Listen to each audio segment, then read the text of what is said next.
Okay. All right. Hi, everyone. My name is Kendra Sig, and I am a CNA at Agrace. I have been with Agrace for it's going on 5 years. So working with hospice, I have some knowledge, but also we at Agrace, it's not just cancer. We are hospice, but we also work a lot with people who have dementia or memory care needs. So today we're going to be talking about declining with dementia. Our objectives for this will be defining what dementia is. So there's some misconceptions, but really defining what dementia truly is, identifying the signs, symptoms, and progressions, and maybe how those signs and symptoms differ a little between different types of dementia. We'll discuss common behaviors and appropriate approach, and I'm going to reference Teepa Snow. And if you don't know who Teepa Snow is right now, you will by the end of this, and she is somebody that I highly suggest you get to know more of. We will also describe ways to enhance quality of life for the patients with dementia. And then lastly, we'll discuss some support options when it comes to family or caregiver, and caregiver is a really general term. If you're not just family. If you're caring for somebody with dementia, therefore you are a caregiver and you need some support and you need to take some time for yourself. So we'll discuss that as well. So first off, what is dementia? People think it's forgetfulness, they think it's old age, they think it's poor decisions, and all of those things apply to dementia. But what I really want you to know at the base of it, what it is at its foundation is it is failure of the brain. So dementia is the brain is dying. There's brain cell loss, and with that death, it's irreversible. So know that it's not just confusion, it's not just forgetfulness, it is all of those things, but it is going to be all of those things, and they will get worse and worse as time goes on, to the point where that person is totally relying on someone else to provide their cares. So for somebody to be diagnosed with dementia, there has to be a severe decline that impacts two of these different bullets on the screen. So memory, judgment, or decision making, the ability to respond appropriately, how to verbally express pain or any need, the ability to live independently or take care of themselves. So two of those areas have to be impacted. Dementia is not a normal part of aging. I know it's really prevalent. It seems like we hear so much about it, and we'll talk about just briefly what some of those risk factors are, why it is that we see it more than we used to, but it is not normal. And it is also not reversible. So I talked about it is death of the brain. The brain is shriveling up, the brain is dying, and there's no way for us to reverse it. There's no way for us to slow it. There's no way for us to stop the disease. So once somebody has a dementia diagnosis, it truly is a terminal diagnosis. I like to have this brain up for when I'm presenting to any caregivers in facilities, but caregivers at home too. I think this is an important image. When we look at somebody with dementia, sometimes their outer physical appearance, we think they look healthy, they're able to get up and move around. It's sort of like they know that they have this want and they're moving towards it. But then when we ask them to perform simple tasks like button your shirt, wash your hands, let's go to the bathroom, or you say we need to get up and go to the dining room, and it's like there's this mental block. They can't figure it out. They can't do it for themselves, or there's pushback. I want you to keep in mind that although physically they may look totally able-bodied, what's going on inside their brain, we talked about it's death of the brain. That's what dementia is. So to keep in mind that their brain is changing, and the brain on the right in advanced Alzheimer's, that's what somebody's brain is going to look like. So a healthy brain, we have all that gray matter. There's all kinds of connections. But when dementia progresses, or Alzheimer's specifically, we have these spaces. We lose all of that white matter. So instead of messages being sent and received, messages are sent, and maybe it's longer for them to be received, or maybe they're not being received at all. So to keep that in mind when we're working with somebody with an advanced stage dementia. There's different types of dementia, and I feel that this is important in a sense that we're not comparing apples to oranges. So depending on the person that you're caring for, their type of dementia that they have is one that maybe you want to do some more research on, so you know those hallmark signs and symptoms.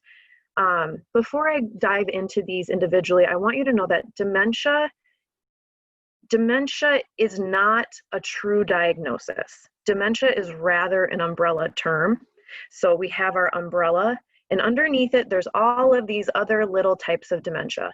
There are 80 to 90 different types of dementia, but some of the more common ones we hear about are Alzheimer's being the most common. So about 80 to 60%, or 60 to 80%, excuse me, of people diagnosed with dementia will be diagnosed with Alzheimer's specifically. The next most common type is vascular, and then followed by Lewy body, and then frontotemporal. And then those other, like I said, many, many different types of dementia fall into that other category because we just don't see as many. So dementia, not a true diagnosis. If somebody is diagnosed with an unspecified type of dementia, it will be labeled as senile degeneration of the brain. If they have one of these specific types, then they will be diagnosed with Alzheimer's or Lewy body. So let's talk just briefly about the differences. So Alzheimer's, the main thing here with Alzheimer's is that there's forgetfulness. And the forgetfulness starts with early or newly learned information, and as it progresses through the brain and the disease becomes more severe, we're going to see that they almost regress back in life. So all of a sudden they think that their mom is still alive, or that they're missing the school bus, right? But then it'll get to a point where they, may be forgetting their children's names, they're becoming incontinent. So it's these old things that we have learned start to disappear. And that's really what Alzheimer's looks like. Vascular dementia is different from Alzheimer's in the sense that what brings on this type of dementia is stroking in the brain. So big strokes, little strokes, depending on what that person is having is how severely they may be impacted. Depending on where those strokes happen in the brain will determine what sort of ailment that comes out physically. So maybe it's changes in speech, maybe it's left-sided weakness. So just think of vascular dementia, they refer to as the stair-step dementia, and it's that person is at a baseline and then either a big or a little stroke happens, and that's a big or a little step down, and that's their new baseline. So vascular dementia is very, very unpredictable. Lewy body dementia is different from Alzheimer's and is different from vascular dementia in the sense that the early signs of Lewy body dementia would be sort of tremors, falls are common with Lewy body dementia, hallucinations, sights, scents, I don't want to say taste or maybe hearing, but hallucinations that are very vivid go hand in hand with Lewy body dementia. So those become very common. So the forgetfulness is not as common in Lewy body dementia until later stages. So that's where it differs greatly from Alzheimer's or vascular. Frontotemporal dementia is, as you would think, the frontal lobe of the brain is what is impacted. And what we have in our frontal lobe is judgment, reasoning, speech. So we start to see these changes happen with somebody. So what I want you to take away from this is you don't have to be an expert in every type of dementia, but I want you to know that if somebody has Alzheimer's and somebody else has Lewy bodies, we don't equate the two. They are two very different types of dementia. Their progression is going to look different. Their signs and symptoms are going to look different. So just having that understanding. But like I said, the person that you're caring for, if they have a specified diagnosis, you know what their dementia is, go ahead and do that research and make sure that you're using a credible source. So like the Alzheimer's Alliance or, I can't think, the Alzheimer's Association, but there's all kinds of sites, sources, and I think they may be linked at the end of this PowerPoint, but make sure that you're doing that research so you can best serve that person with their type of dementia. Some statistics here that are a little grim. So dementia kills more than breast cancer and prostate cancer combined. Alzheimer's disease is the most common type of dementia. Like I said, 60 to 80% of people diagnosed will have Alzheimer's or be diagnosed with Alzheimer's. And every 65 seconds, somebody is diagnosed. And dementia is the Alzheimer's specifically is the sixth leading cause of death in the US, but as we move up that age bracket and we get older and older, it actually becomes the fifth leading cause of death. So who has Alzheimer's? I wanted to talk briefly on risk factors, and with like vascular dementia, we talked about that stroking in the brain. So those risk factors are going to be like hypertension, diet and exercise, right? All of that's going to factor into that one. Alzheimer's or dementia in general, diet and exercise also factors in, or lifestyle. But the biggest risk factor we have for dementia is one that we can't control, and that's age. So when we think about, statistically speaking, people diagnosed with Alzheimer's, people age 65 and up, about 1 in 10 we're going to see diagnosed. And as we move up that age bracket, and we're now at 85 and up, so people aged 85 and up, we see about 1 in 3 are diagnosed with dementia.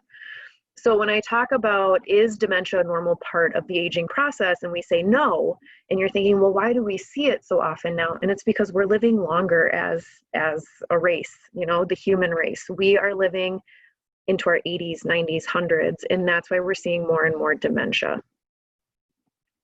Normal aging versus dementia, I feel that every time I give this presentation and I talk about forgetfulness, what's normal versus not normal, because there's always somebody who wants to self-diagnose and they go, I'm forgetful. Do I have early stages of dementia? And I want to reassure you, maybe I can't reassure you, maybe you do have early stages, but I want you to know the difference between what's normal forgetfulness and what is cause for concern.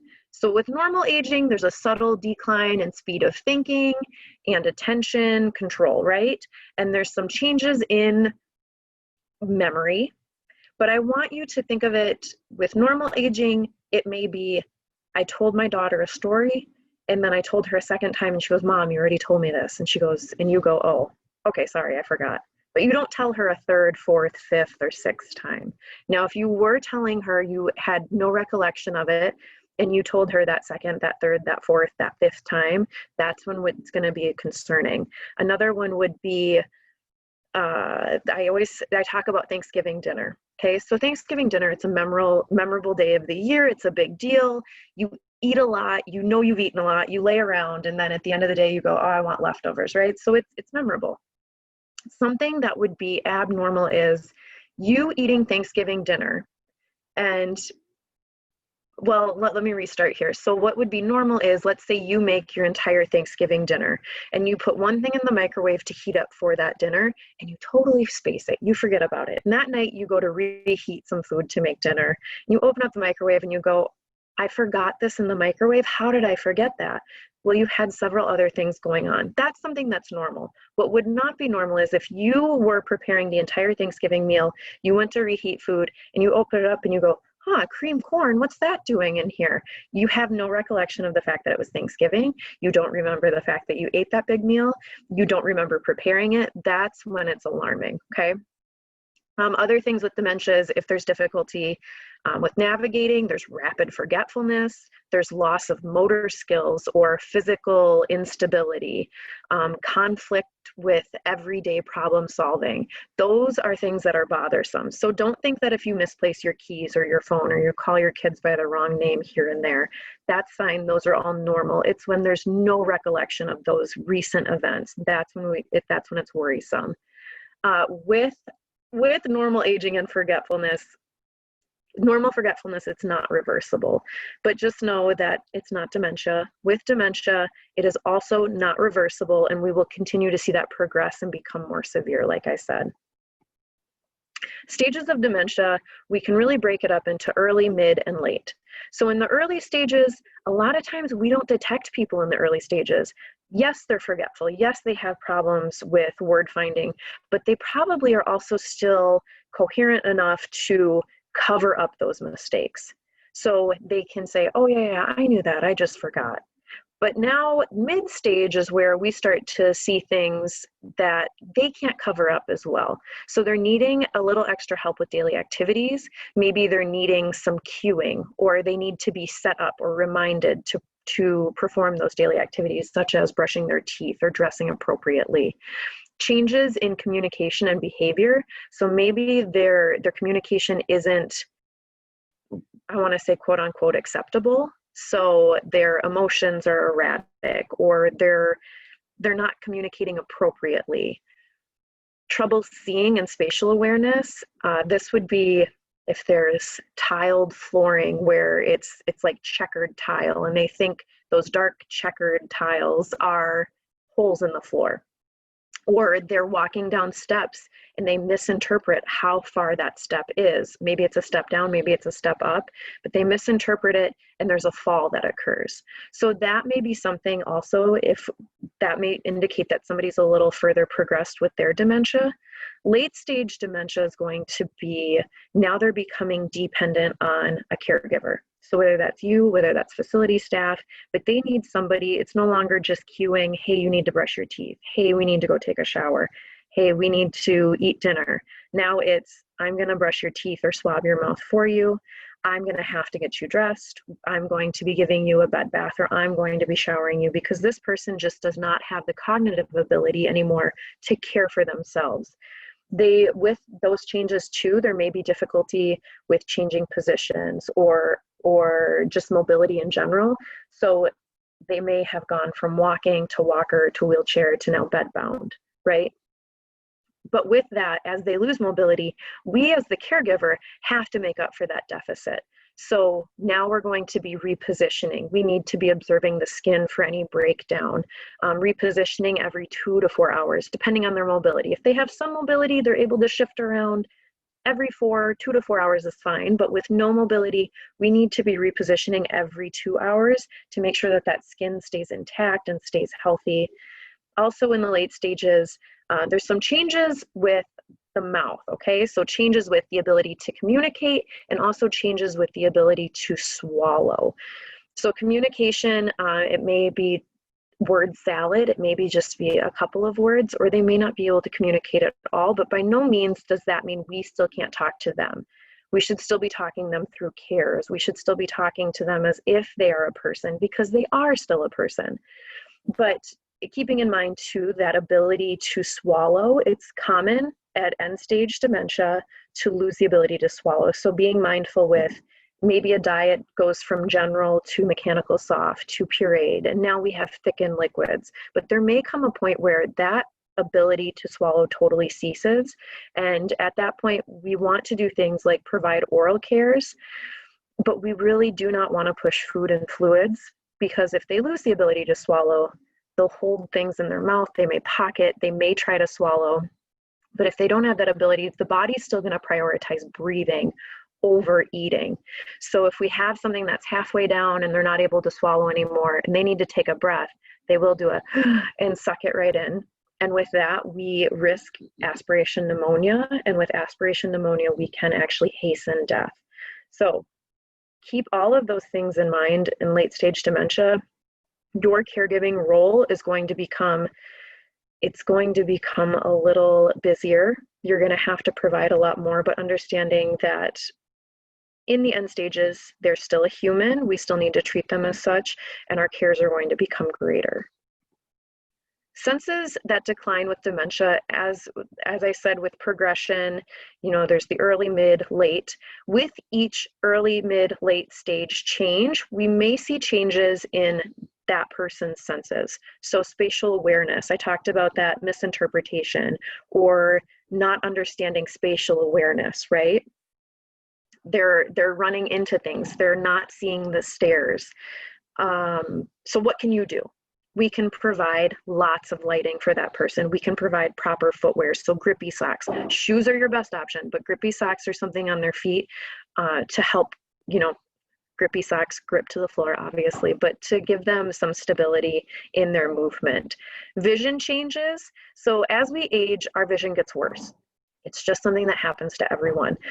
The normal person will need twice as much lighting to perform daily tasks as they age. Now, somebody with dementia actually needs up to 5 times more light to complete daily tasks because their eyes have gotten so bad. With dementia too, there is a lot of loss in peripheral vision, and the vision actually almost becomes tunneled. So what they can see becomes very, very limited, and they need more light, like I said, and the vision is just going to worsen. So it's not just that it's tunneled and they see less, it's that less is also blurry. It's hard to make out. So again, if they have glasses, put them on, but also make sure that they're clean. adequate lighting. By adequate, I mean bright. It really needs to be bright for somebody with dementia, especially in the later stages. And then color variations. So if we walk into a nice facility bathroom and it's ultra clean, but everything is like white or a shade of white, somebody with dementia may find it very hard to maneuver in that bathroom or not understand that the shower is its own separate area, or that the toilet is a toilet. It's not just the floor. So maybe putting in things like a colored toilet seat, or having a line on the floor to differentiate. This is like the barrier, here's the bathroom, and here's the shower. So this is where we get in. Same thing with like mealtime. So maybe you have somebody with dementia that doesn't have a great appetite. Maybe it's that they can't differentiate between foods on their plate, because we have chicken breast and mashed potatoes, right? And everything's just kind of this blah color. So maybe we need a red plate or an orange plate or a blue plate, or just something different so they can see their food resting on that plate, and it makes it a little more enticing, or they have the visual, I eat this, there's food there. Hearing loss early on can be an early indicator of dementia, or put somebody at greater risk, or indicate that they're at greater risk, I should say, actually. So hearing loss is common with dementia. So things like hearing aids, and as I said with glasses, put them on, but make sure they're clean. Hearing aids, put them on, but make sure they have a battery. Make sure you close that little backing and you can hear the little doo-doo-doo or whatever it does, but just to make sure that they are working. They're not an accessory. They are something that we need to put on people with dementia if they have this hearing loss, in order to give them better quality of life. Speaking clearly, so how you're going to talk to somebody with dementia if they have hearing losses, speaking clearly and being concise with your sentences. We looked at that brain. We see that it shrivels up. There's not a lot of gray matter. There's not a lot of connection.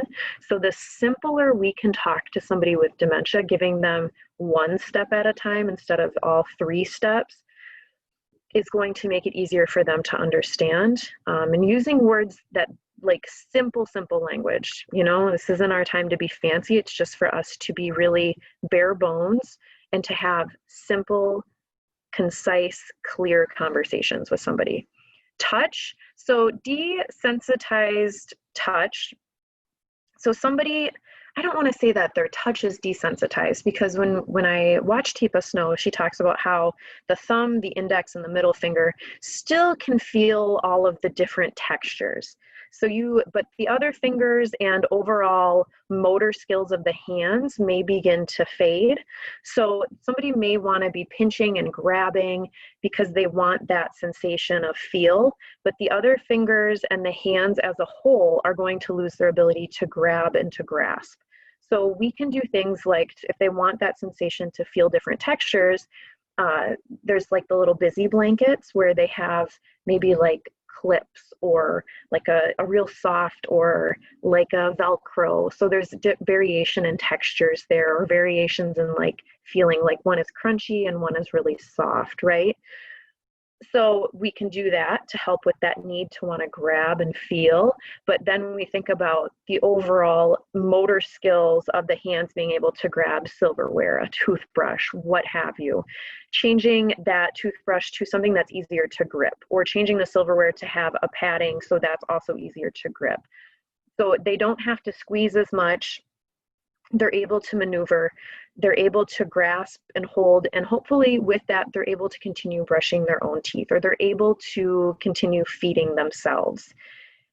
With independence comes quality of life, and I want you to think about that. We have been independent since we were 2, 3.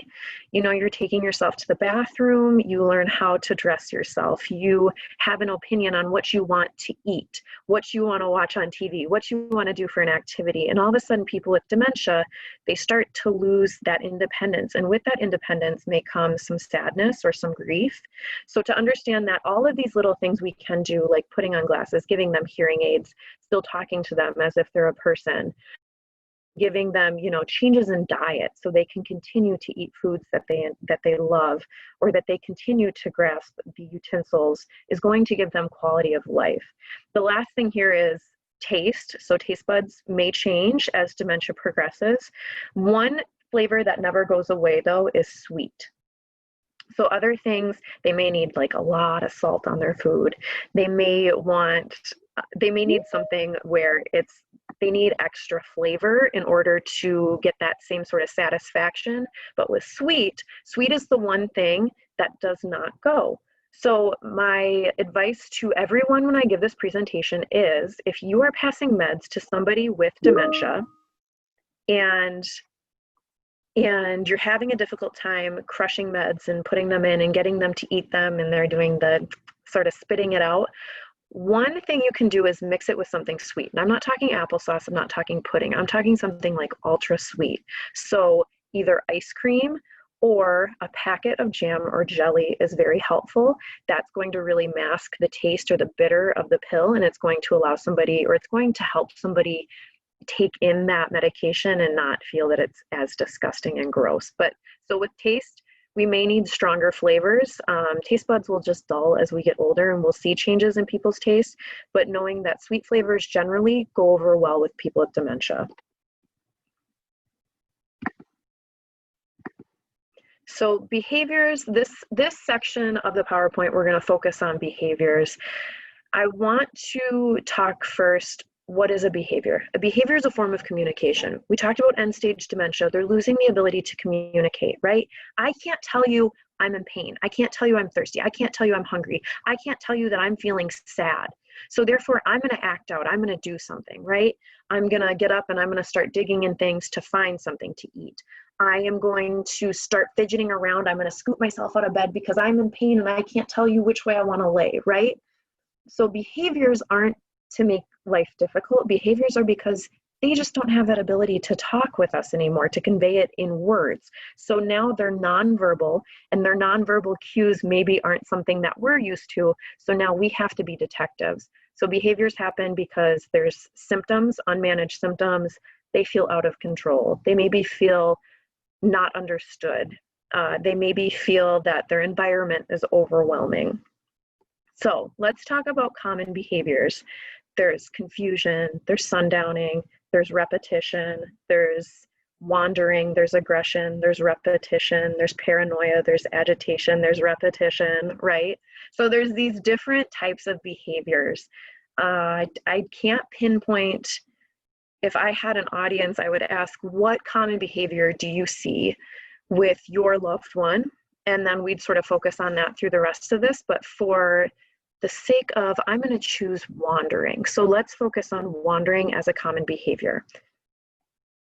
So first off, if we are seeing that somebody's wandering, the first thing we need to do is think, is this truly part of their dementia diagnosis? Or is this a reversible cause and it's something delirium related? Okay, so delirium and dementia are two very different things. So could the behavior be caused by delirium? I don't know, could it be? So I said with dementia, it's irreversible, but with delirium, most likely it's reversible. If we suspect somebody is experiencing delirium, so there's confusion, they're acting really crazy, we need to think about things like, what was the onset of this? Was it really quick? Is this like typical progression for this person? The example I want to use is I have a coworker who has a grandma. Well, she had a grandma, and her grandma started acting really erratic. She was ripping off her clothes. She was combative with staff, and she would come in and she'd go, my grandma's naked. She's acting really crazy. And they go, well, you remember your grandma has dementia. And my coworker goes, I know she has dementia, but still, this is so weird for her. She doesn't act like this. And so she kept pushing and pushing. She goes, it's not her dementia. There's got to be something else wrong. 6 months later, after a lot of pushing, but it took 6 months, they finally found out that the reason for her erratic behavior was a UTI. So that crazy behavior wasn't necessarily due to her dementia. It was due to that UTI. Once they took care of that UTI, because UTIs are reversible, dementia is not, her behavior went back to that normal baseline, that normal confusion, those normal behaviors. So delirium, when we start to see some really crazy behaviors pop up and they're quick onset, we want to think about things like, when was this person's last bowel movement? Could this be caused by constipation? The next thing is hypovolemia or hypoglycemia. So do we need to push fluids? Do we need to push sugar on this person? Infections, like I said, UTIs are the big one for us. Medications, might this be a side effect? Was there a change? Did we increase? Did we decrease? So thinking about that. Bladder or catheter obstruction. So are they retaining urine? If they have a catheter in place, is it kinked somewhere? Is it not draining? Do we need to flush it? So things like that. Oxygen deficiency, if somebody is short of breath or is not getting enough oxygen, that could also lead to confusion. And then pain. I want you to think of pain as, oh, I think I'm going to touch on it. I apologize, my dog. I want you to think of pain, though, in the sense that people with dementia, as just as they're having behaviors because they can't verbally describe what it is that's going on or what their need is. If they're having pain, they're probably not able to verbally tell us that they have pain. So again, looking for those nonverbal indicators. So delirium, I want you to remember this, constipation, hypovolemia, infection, medication, bladder, oxygen, pain, chimbop. Okay, so if we're seeing a really crazy change happen, think of chimbop. Is it one of these reversible causes? Person-centered approach. So when we're dealing with a behavior, we need to remain person-centered. People with dementia are still people. People with dementia are still their unique self. So we need to factor in things like their personal history, their likes and dislikes, their triggers, their emotional memories, their abilities. So when we go to approach that person who's having the behavior, how do we best approach this person? What is our demeanor? What types of things do we use to de-escalate them? What types of conversations should we be having, or what should those conversations focus on?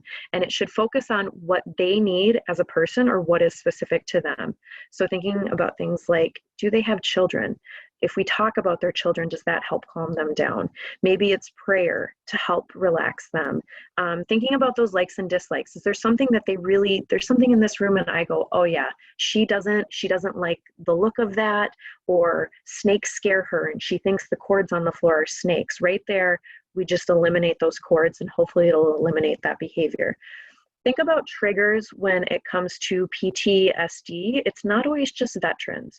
We see PTSD with any person that's experienced trauma, and I want you to think of women as well. So there's a statistic that's actually very sad, but by the age of 30, about 14 to 25% of women have experienced some sort of abuse, whether that's physical, sexual, or emotional.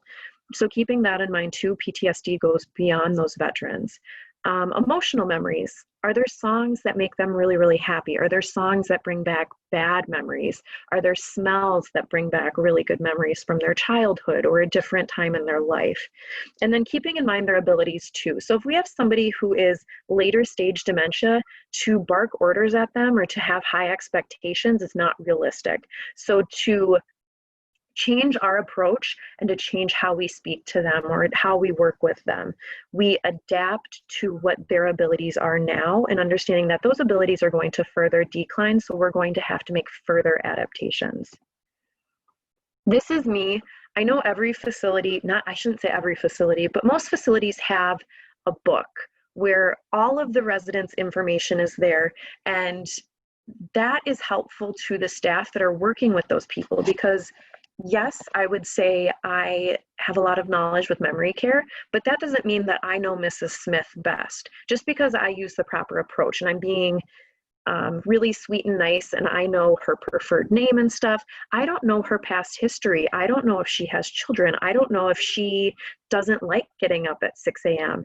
So that's where these forms come in handy if you have anyone else coming into the home or you are working with facility staff and you're finding that maybe they're not using the proper techniques or they're not following that person-centered approach, to put something up for your family member or for your friend, whoever that person is with dementia, that outlines my likes and dislikes. I like to go to bed at this time. I like to get up at this time. I don't respond well to loud noises. I don't respond well to being woken up abruptly, right? So these little things are going to continue to give them quality of life. Hospice, our main focus is comfort, dignity, and quality of life. And quality of life is not this one size fits all, it's what's specific to that person. And that's where a sheet like this or something that outlines that person's specific self is going to be helpful for you, for any staff coming into the home, or any staff in the facility caring for them. Physical approach is also something else that's going to come in handy if you're ever needing to de-escalate or intervene with a behavior. So if we think about somebody who's wandering, I want you to think about how you would approach that person. Let's say they're wandering, they're digging in something that they're not supposed to, or they're trying to leave. And real quick, you're like, I need to make this stop. Before you think real quick, I need to make this stop, I need to go grab that person, think about this approach before you your physical approach, before you actually walk up and try to, what do I want to say, to de-escalate that, or distract them, right? So people with dementia, we talked about that loss of eyesight, or that loss of peripheral vision, and it tunnels and it gets worse and they need lots of light, right? Make sure that you are always approaching from the front. Somebody with dementia, if I don't have my peripheral vision, I can't even see if somebody was standing right here next to me. I need you coming straight on, and then I go, oh, there's somebody walking at me, okay? Now, when you're walking at that person or you're trying to gain their attention, come from the front, but also going slow. I cannot refer to that brain enough, the brain that shrivels up, the brain that it's late stage Alzheimer's, right? So go slow. They need that time to process that you're a person, that you're not threatening, that you are here to help me. So they need to make that connection. It takes 10 to 15 seconds. And if I were to pause right now and just sit here in silence for 10 to 15 seconds, it would be a really long time. It feels like a long time. So I want you to keep that in mind, that when we slow down for 1, 2, 3, okay, now I can go back to it. That's not long enough. We need to give them 10 seconds, okay? So counting in your head, taking slow steps, not being too quick, slowing down that approach. So come from the front, go slow. And then once we've approached that person, if they're standing up and wandering, or they're in a wheelchair and wheeling around, we want to take a side stance regardless of where that person's height is. And the reason we do that is because when we stand directly straight on with somebody, it's very confrontational. We might get an adverse reaction from that person. They're going to want to push by you. They're going to think you're trying to take control. So let's take a side stance. And what that allows them to do is it allows them to turn and talk to you, but it also allows them that if they feel they need to keep moving, they're going to continue moving. But taking that side stance, because if we stop somebody and we hold them in place, it feels very aggressive, and it's not good for anyone. We're not going to get a good reaction. So take that side stance, truly off to the side. Now, if meeting them at their level is what this should say, because if I am confronting, or not confronting, but trying to work with somebody who's wandering, I want them to stop. I want to be at their level or lower. So maybe that's not crouching on the ground. It's just standing off to the side and having a conversation. But if they are in a wheelchair, we want to crouch down to their level or lower. And that's just so we're not a threatening presence. So they want to work with us. So they're more willing to listen. With that too, crouching down, I want you to think about taking their dominant side, because with your dominant side, for me, it's my right. So that means I'm going to want to grasp, even in later stages dementia, I'm going to still want to use my right hand to do things. Your dominant eye is where your gaze is drawn.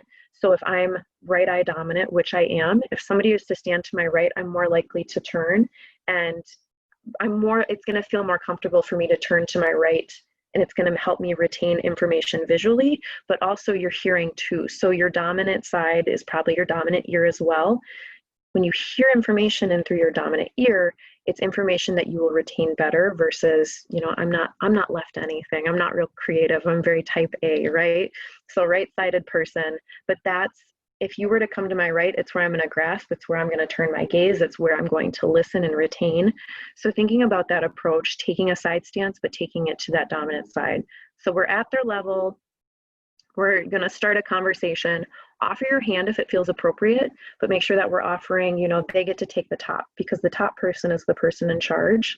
And then using their preferred name. This is something that actually I feel very passionate about. We don't call people grandma unless that's their preferred name. We don't call them kitten, sweetie, honey. Those are all demeaning, okay? We don't treat them as if they're small children who don't have valid opinions or don't have valid wants or needs, right? They are still Frank, they're still Jim, they're still Judy. And if they want to be called Mrs. Smith, then we refer to her as Mrs. Smith instead of Judy. But we call them by their preferred name to give them that sense of dignity, right? But this overall approach, Teepa talks about how you're in control the entire time. You're the one approaching, you have your agenda, and you're trying to get them to play into it. And that agenda is, I need you to stop wandering. We need to find something else for you to do. So you're going to try and distract them. So you're in control. But this approach, taking a side stance, getting to their level or lower, offering your hand, but being the bottom hand, that whole setup is making that person with dementia feel as if they're in control, but really it's you. So this approach, I have a video, but we are going to skip it for today. I just want you to know that Teepa Snow, I'm not going to hit play. So Teepa Snow, that's her. She was also on the last slide.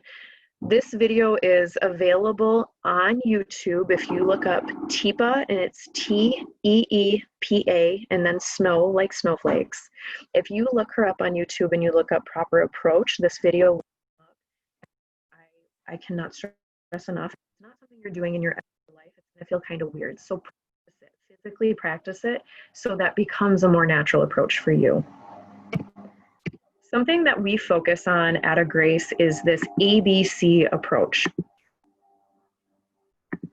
The ABC approach focuses on, instead of us seeing the behavior and getting caught up in that behavior, and we need to stop this, it makes us focus more on what was the trigger that caused this behavior. Because when we find the trigger, hopefully we can eliminate it or we can avoid it, and maybe we can eliminate or avoid that behavior altogether.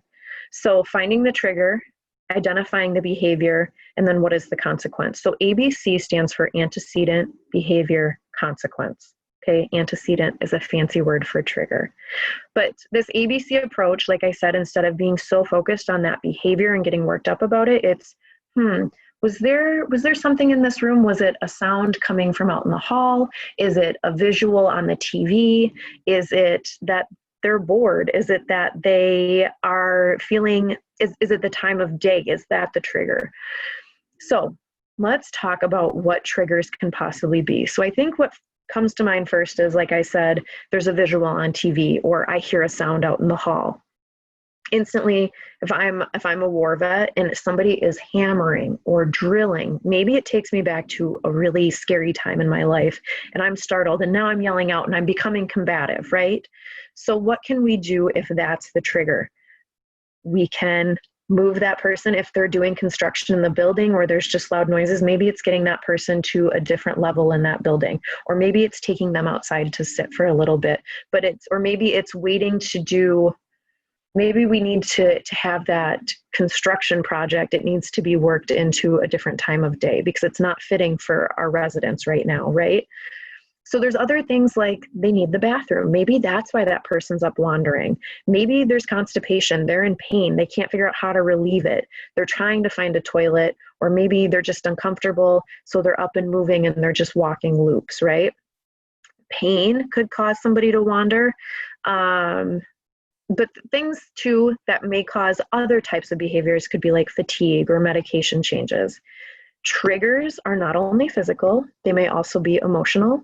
So is this person wandering because they're looking for somebody and they feel sad, they feel concerned? I need to go find my kids, I need to find my husband.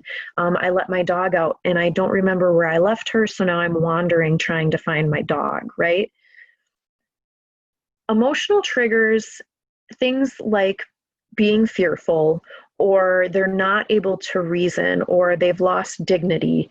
There is that the caregiver has too high of expectations, or they feel that they're upsetting their caregiver, may also cause the person to act out because I can't say I'm sorry. I can't say, well, I'm trying. So now I'm just going to sort of shut down, or I'm going to become agitated. Okay, so triggers could be physical, they could also be emotional, they may also be social. Is there a loss of identity, a loss of socialization? Are they overwhelmed? Is it the fact that they're just lonely in this new setting? So if we move somebody to out of their home that they've lived in for years and years and years to a facility or into a family member's house so they can be watched over or cared for. There's a lot of loss. There's a lot of grief there. So think about that. That may be a reason that they're acting out as well. But social triggers, maybe it's just that they're bored. They just need to sit and talk to somebody. That's what they're searching for. Think about everybody who's stuck at home right now with coronavirus. I get bored. I start doing crazy things too, but at least I'm able to vocalize, oh, this is why I'm doing that crazy thing. It's because I'm bored. I can't sit inside anymore. And somebody's like, oh, okay, you just keep doing that crazy thing. Somebody with dementia is bored. They don't have enough stimulating activities to do. So therefore, they're going to start seeking out different things. You're like, why is this person acting so weird? And they go, oh, I don't know. Okay, yeah. And they just smile and they don't have a reason. So we just think, oh, they're acting weird. Let's put them back in their room. Let's turn on the TV and walk away. That TV is not going to be stimulating enough. We're going to be right back at it. We're going to deal with that person wandering and doing crazy things. So we'll talk about different activities when it comes to de-escalation and how to be person-centered with those as well. Other triggers may be environmental. So I talked about the room. Maybe it's that it's too bright. Maybe it's that it's too dark. Maybe it's too hot. Maybe it's too cold. Maybe this room is not aesthetically pleasing to me. The walls are white. There's one ugly piece of artwork over there, and these bed sheets are not comfortable. So maybe we can do other things to make it homier or to make that person feel that it's their own identity, that space reflects who they are, right? And remember stimulus. So if the room is too loud or the environment is too loud or maybe there's not enough going on, this person's either going to shut down or act out, or they're going to seek and find more, right? There's stimulation in the environment as a whole, but there's also stimulation that comes from you, the caregiver. So if I walk into a room and I see that the person I'm going to care for is crying, I'm not going to come in and be so bubbly and over the top. I'm going to come in and I'm going to match that emotion. So you have to be the stimulus that they need.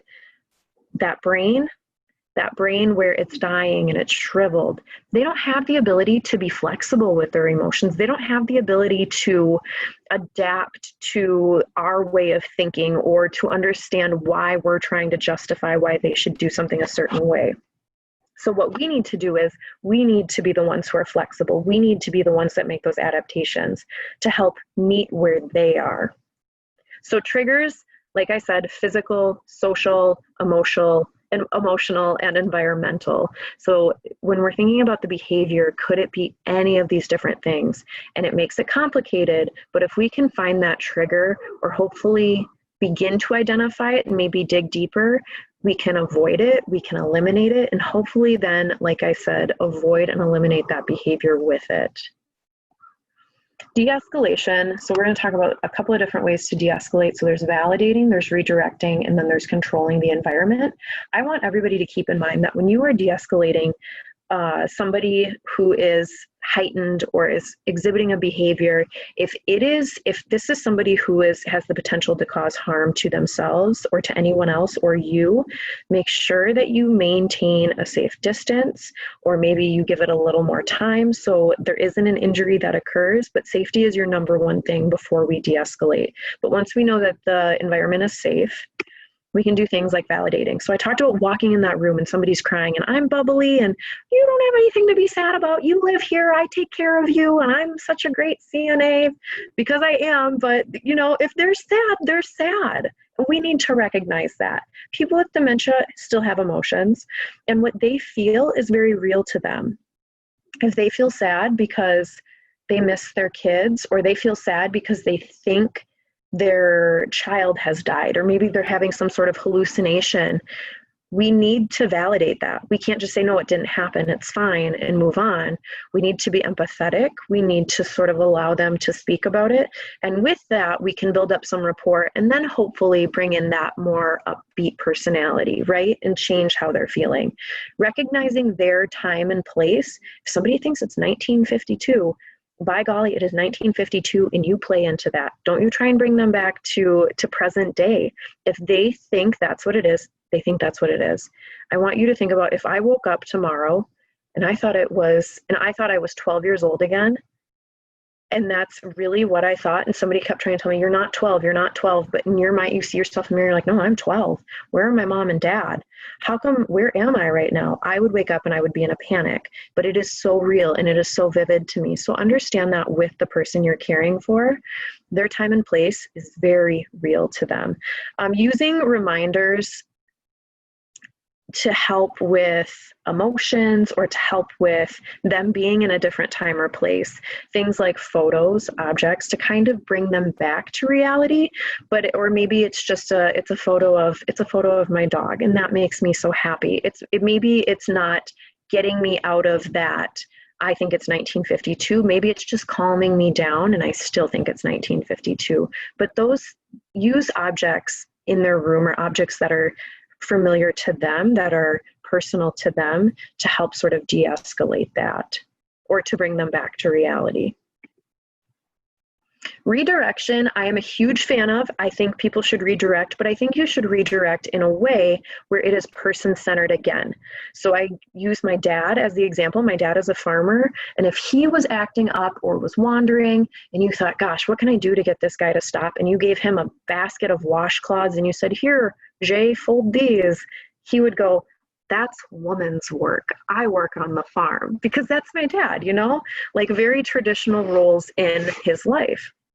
So instead of giving him washcloths to fold, maybe it's sorting hardware. Maybe it's looking at farming magazines, or it's looking at pictures of crops and talking about that. Maybe it's giving him chores to do. He does a lot of record keeping with his cattle. So maybe it's giving him a big binder and saying, hey, I need you to do some record keeping on cows 4, 5, and 6, you know, and letting him just go in there and keep himself busy for a while. So we can't just think everybody needs to hold a baby, or everybody needs to fold washcloths, or we just let them color. If it's not specific to them, we're not going to get anything from it. We need to keep that in mind. We need to be person-centered when we're coming up with activities. Activities can change as somebody's abilities change.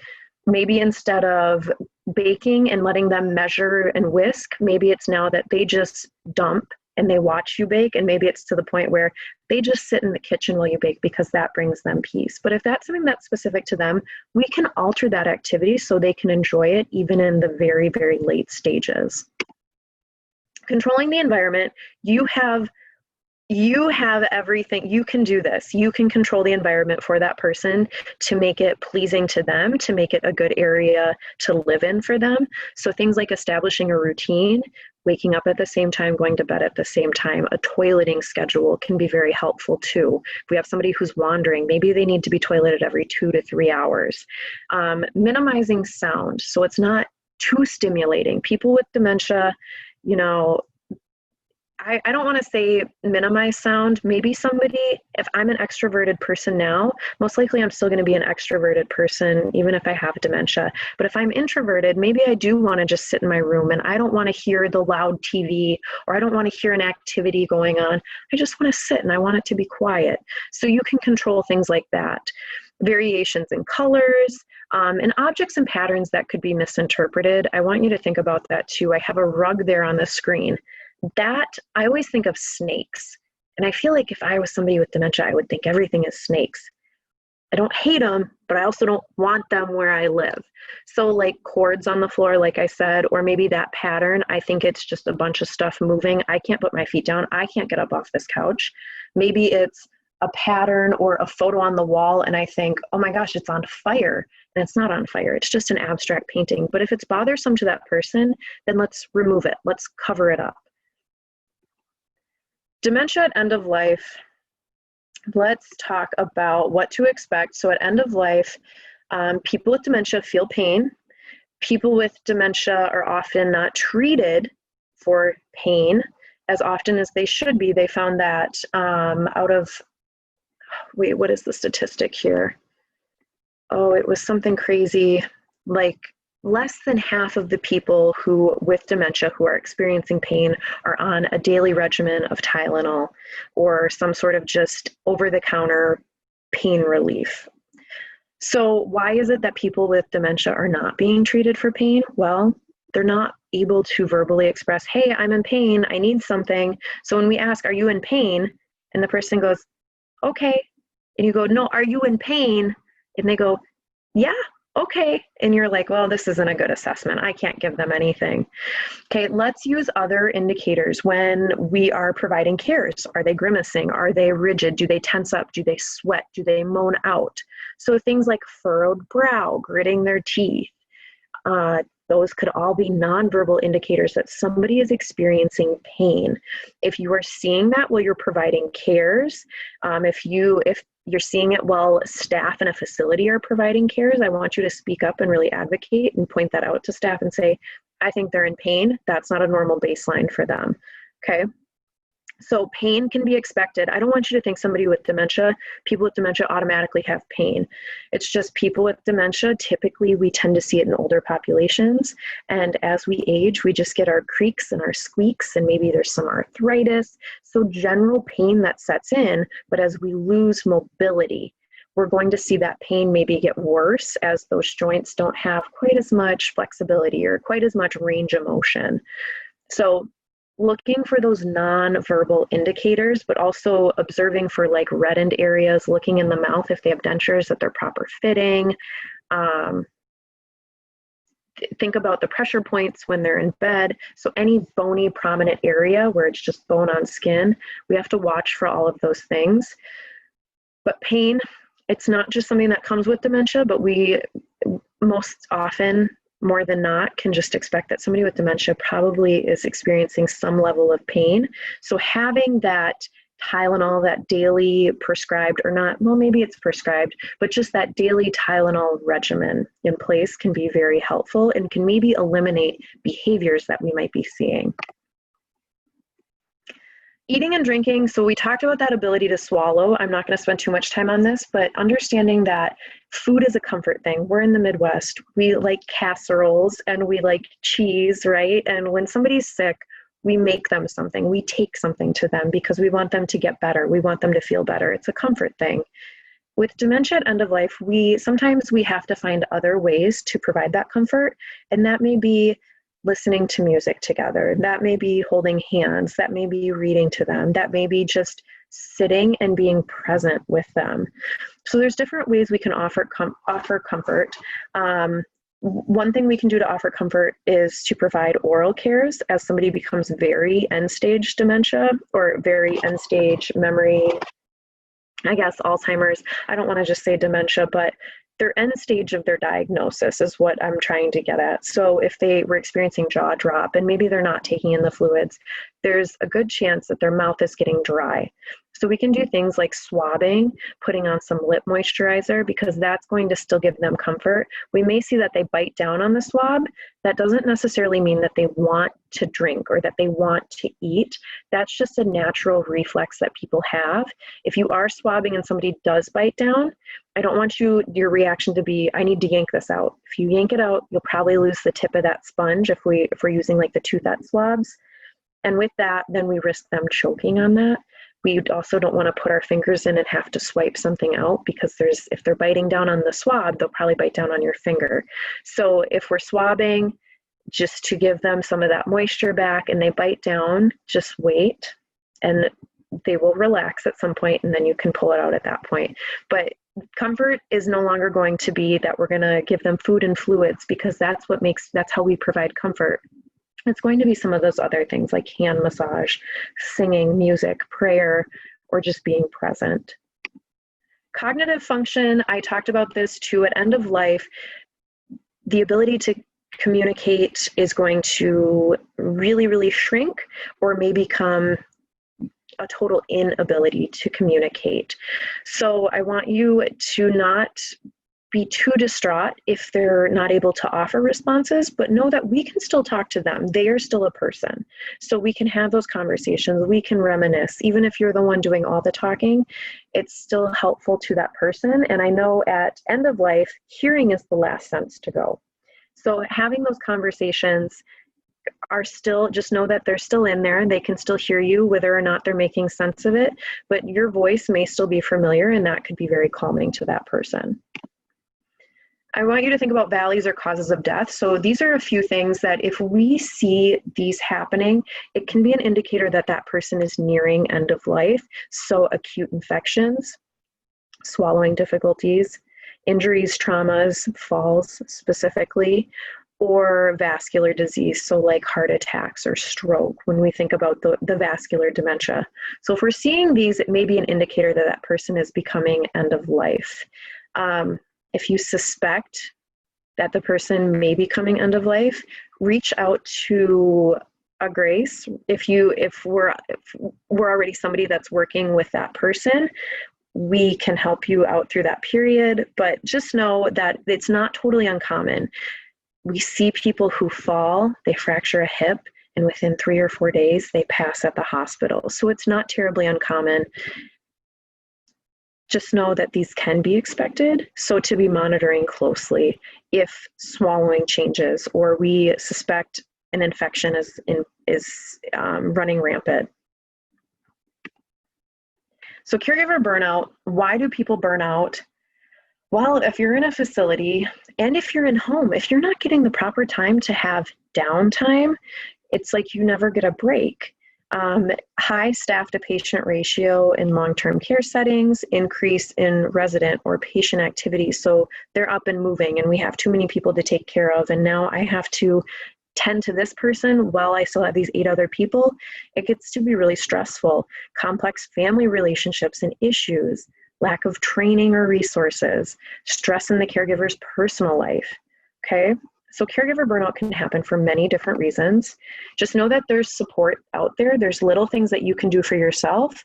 Go for a walk, figure out what it is, how you need to disconnect for some period of time from caring for that person. You need to have a work-life balance. If it's all work and it's none focused on your personal life, you're going to burn out. It's going to happen. You have to make sure that you're taking that time for yourself. We have the option for respite stays at Agrace. So if you are on our services, and they can be planned or they can be emergency, but it's that we take care of that person for 5 days while the caregiver gets a break. There are trainings that you can attend, but I know with attendance, that's taking up more of my time. I'm already using all of my time to care for somebody. So maybe there's other options, like just scheduling that downtime to walk your dog, to make sure that you get to just sit down and eat a meal and not have to focus on caring for somebody else. So little things like that can be beneficial too. If you're having family dynamics, it's sitting down and having a conversation then and expressing all of that. And if you feel that maybe there's a needed person, then maybe it's having some sort of mediator in place too when you have those conversations. There are also, if you're looking for information on disease progression or signs or symptoms, I think if we go to the end, there's the Alzheimer's Society, there's the Alzheimer's Association, there's the ADRC. There's lots of resources there that can help out with caring or can give you information on different types of dementia. So know that there are lots and lots of resources out there. Everybody has internet now. You have it on your phone, you have it on your computer, your desktop, what have you. But just know that, doing 5 minutes of research may be very beneficial to you in the end, finding some support. Know that Agrace is always here too. We are happy to do any type of consulting. We are here to make sure that once somebody is hospice eligible, that we truly, truly, truly align their care plan, their plan of care with their hospice goals. So what is comfort to them? What is dignity to them? And what is quality of life to them? And we strive to make that our overall goal with their care. I also want you, if you're seeing patterns in behaviors or you're seeing patterns in changes just in general, document everything. And then if Agrace were to come in or if Agrace is already with that person, we're able to look back on that and spot patterns or spot common themes, right? Just know that everybody on Agrace services, whatever the need is, if it's something where it comes down to physical care, or maybe it's emotional support, or maybe it's religious support, or something along the lines of that, everybody has their own IDT or interdisciplinary team. They have a CNA, they have a nurse, they have a doctor, they have a spiritual and grief counselor if needed, they have a social worker, they have volunteers that can be utilized for an array of different things. So just know that you're never alone in this. And working with people with dementia, is challenging. I will say that from somebody who worked on a memory care unit, and I had 18 people overnight with no LPN. And it was the most challenging time working as a CNA ever, and I burned out in that position. I think had I reached out and had I asked for more support and maybe sort of initiated some change, that wouldn't have happened.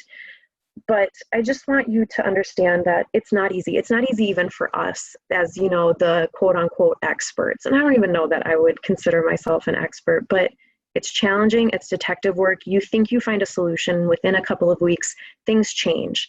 And I just want you to know that if you feel defeated, you're totally valid in feeling defeated, but know that there are people out there, us, Agrace, any of the online sources that are there to help you. I want you to take away from this training that people with dementia are still people. They're still unique to themselves, be person-centered. We still talk to them up until the time they pass, and even after, we still refer to them as, you know, we're doing those postmortem cares. People are people, and we treat them with that dignity and that respect. We treat them like humans. Every person with dementia is unique. Using that proper approach when we are dealing with behaviors, so approaching from the front, crouching down low, all of those steps. And we have support available, whether it's from Agrace or whether it's from a different source. But just know there's tons of stuff out there, and it's just taking that initial first step to find it. And then document everything you're seeing, because it's going to be helpful with finding that secret sauce, so to speak, or that solution. So on that note, I just want to thank everybody for viewing this, and to know that Agrace is there for any of your dementia needs, any of your hospice needs, and it's been great presenting. My name is Kendra, and I'm a CNA. Thank you.